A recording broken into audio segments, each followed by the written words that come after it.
So today we are going to discuss about the simple stresses and strain. So in that, first we are going to consider a stress. So stress is defined as the force of resistance per unit area offered by a body against deformation. So mathematically, when we are considering stress, which will be equal to sigma, so this will be equal to the external load applied. External load applied on the bar for unit cross-sectional area. So that means, if I consider a member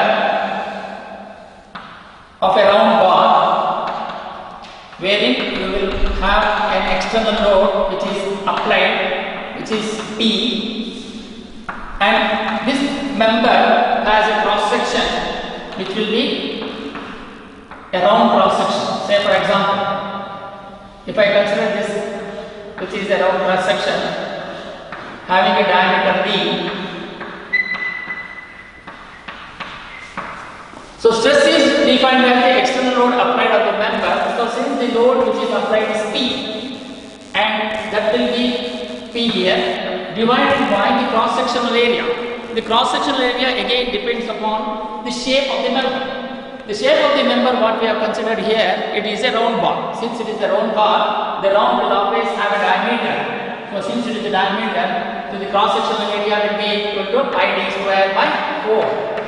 So this is the definition of stress, which will be measured in terms of Newton per mm square, where the load applied will be on Newton. That C will be the load which is applied in terms of Newton, and D is the diameter, or A will be going to be the cross section of the area.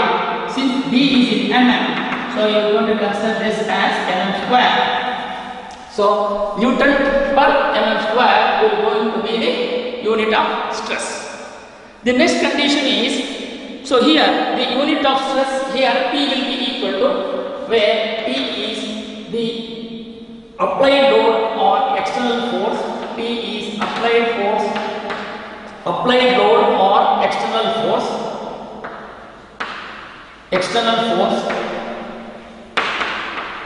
and A is the cross-sectional area.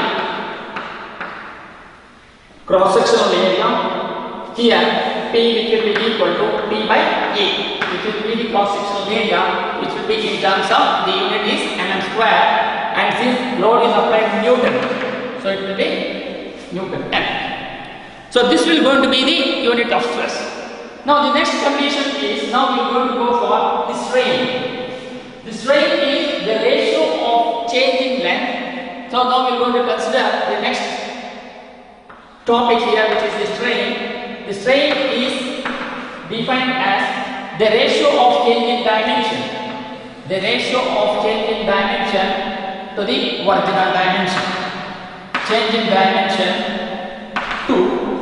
of the body, or deformation in the original dimension of the body, is known as strain. The change in dimension to the original dimension. So that means, in the sense that, suppose if I am considering a member which is going to have an applied load, wherein you will going to have the length when the P is applied, this is going to be elongated in this particular direction. So wherein this is going to be the original dimension, which is going to be L, and this is going to be the distance, which will be L plus delta L. So the change in dimension will be equal to L plus delta L minus L divided by the original length will be L. So that will be equal to delta L by L. So where the strain is denoted by epsilon. So epsilon will be equal to the change in length by the original length. Change in length by original length, which will be equal to delta L by L. So what will going to be the unit? So L is in mm, delta L will be in mm, and length is also in mm. So both will going to be just cancel. So you are going to get unitless. So this will going to be the strain. The next is the types of stress which is going to be applied. So then here, first to summarize this, so what is the stress? Stress is nothing but it is the external load applied on the body or on the member to the original cross-sectional area of the member. So in the sense that there is something which is similar to the stress. Suppose if somebody says something to us, immediately we will say no. So that means we are applying, so the things here, what is going to happen is the condition what they say to do some activity. So we will going to give the resistance. So what will going to be the resistance? So we say no. So naturally we will going to have, that is the condition, that is the resultant. So the deformation, the external, what they say, the external load which is going to be coming on the member. So it will be the condition what they say will going to be the condition which will going to be considered. So now, and it will going to have an impact on the brain. So that will be, the brain is going to be the cross-sectional area. So the condition what they say will going to be the external load. So once we say that the external load, so the resultant will going to be, so the stress will going to be developed on the brain. So this is something similar to that. And the resultant of what which will going to be get out of this will going to be the strain, which will going to be the epsilon, which will be equal to delta L by L. Now we are going to consider the types of stresses. The types of stresses are the normal stress. First condition is the normal stress. And in this types of stress, the first is the normal stress. Under that we have tensile stress. Under that we have tensile stress and compressive stress. Tensile stress and then compressive stress.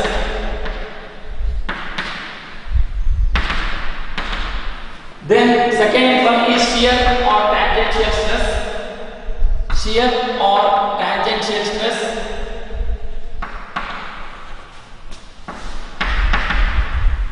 Then bearing stress. Bearing stress. Then bending stress,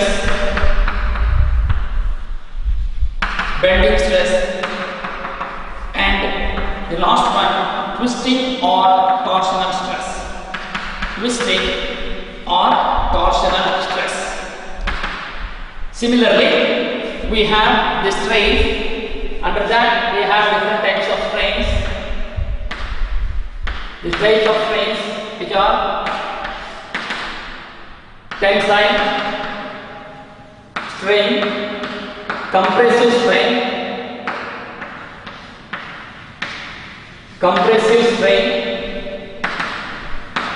then shear strain,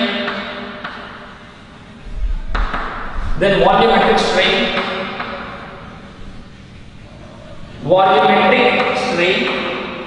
and superficial strain. So now we are going to consider the tensile stress. So first we will going to consider the tensile stress and strain. So to do that, so now we will going to consider the first one, which will going to be the tensile stress and the tensile strain.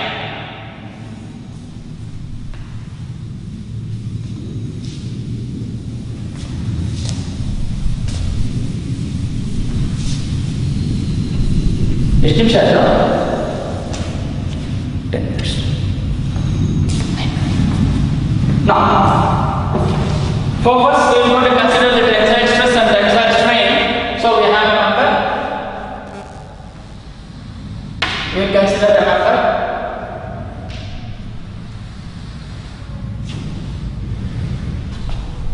Having a tensile load. So here the tensile load is, the load is applied in two opposite directions, which will go to be capital P, and here also we have a capital P. This is the figure A. So we apply a cross section. We will consider a cross section which will go to be a section plane which is passing through this. We will going to have XX. So that means we are cutting the member of this. So once we are cutting the member at this cross section, so naturally it has been split into two now. So now here the first force which we are considering, so this is going to be the member 1 and this is going to be the member 2. Now, so once we consider this member, so now we have the force which is going to be applied on this. So this is going to be the member 1. Now the load is applied on this direction, which is P. So due to this, so always the member will be in equilibrium condition. So here in the first case, the two equal and opposite forces are applied on the member. So naturally this will be under equilibrium condition. Now when you cut the member here at XX, so the member is divided into two parts. One is you have the member 1 and the other one is the member 2. Now we are analyzing only with reference to the member 1 now. So when we are considering the member 1, here when the force is applied on this direction, so in order to keep the body in equilibrium condition, so naturally we have to have the equal and opposite force now. To have the equal and opposite force, you have to have to keep it in equilibrium condition. So we are going to have the force which is acting in this direction, which will going to be the resisting force P dash. So this will be the resisting force P dash. So here, this will be as we are going to represent this as figure B now. So this is how we will going to have the magnitude of this force will also be equal to the magnitude of this force P. Now this is going to be the resisting force. Why? Because when you apply load only on this direction, the body will tend to move in this direction. So naturally, in order to keep the body in equilibrium condition, so you have to have an equal magnitude of the force which is going to be P, which will be in same amount but in the opposite direction, so that the body will be in equilibrium condition. Now we will going to consider the second member. Once we consider the second member, so that will be this load, which will be the member 2 now. So here, this is the axis. Now we will be considering the load which is applied on this side. So this will going to be the load P, capital P. So in order to keep the body in equilibrium condition, now when you consider the second member, the body will tend to move only in this direction, to the right side, because the load is applied on the right direction. Now to keep the body in equilibrium condition, again you have to have the force which will be in equal in magnitude but in opposite direction, which will going to be resisting force P dash. So this will be the resisting force P dash.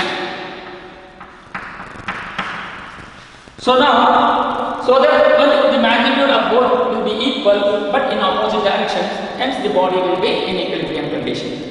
Now, this will be shown as in figure C now. Now to write the entire thing, so first we will going to consider a body. So we are going to sum up all these things in a single sketch. So we are considering a body having the load P which is applied here. P and the sectional force, the section which is at this point, which will going to be XX. Because due to this load, we are going to have the magnitude of force P, which will going to be the resisting force P dash. Because due to this load, you are going to have a magnitude in this direction, which will going to be again P dash. So this will going to be P dash. So now this will going to be as shown in this figure B now. Now to write this stress, so sigma will be equal to, now the sigma will be equal to, here let P is the applied load, applied tensile load. Why? Because the two equal and opposite direction, two equal and opposite forces acting on the body, tensile load. Let P is the applied tensile load and P dash is the resisting force. P dash is the resisting force and A is the cross-sectional area of the bar. Cross-sectional area of the bar Therefore, tensile stress, which is sigma suffix T, where T is tensile, which will be equal to resisting force divided by the cross-sectional area. Resisting force divided by cross-sectional area. That means resisting force is nothing but here the resisting force is P dash. So that means P dash by cross-sectional area is A. But here what happens is the magnitude of P dash and capital P both are equal, because always the body has to be in equilibrium condition. So this is the condition which has to be satisfied. Body has to be in equilibrium condition. This is the important thing. It will be important point here. Equilibrium condition.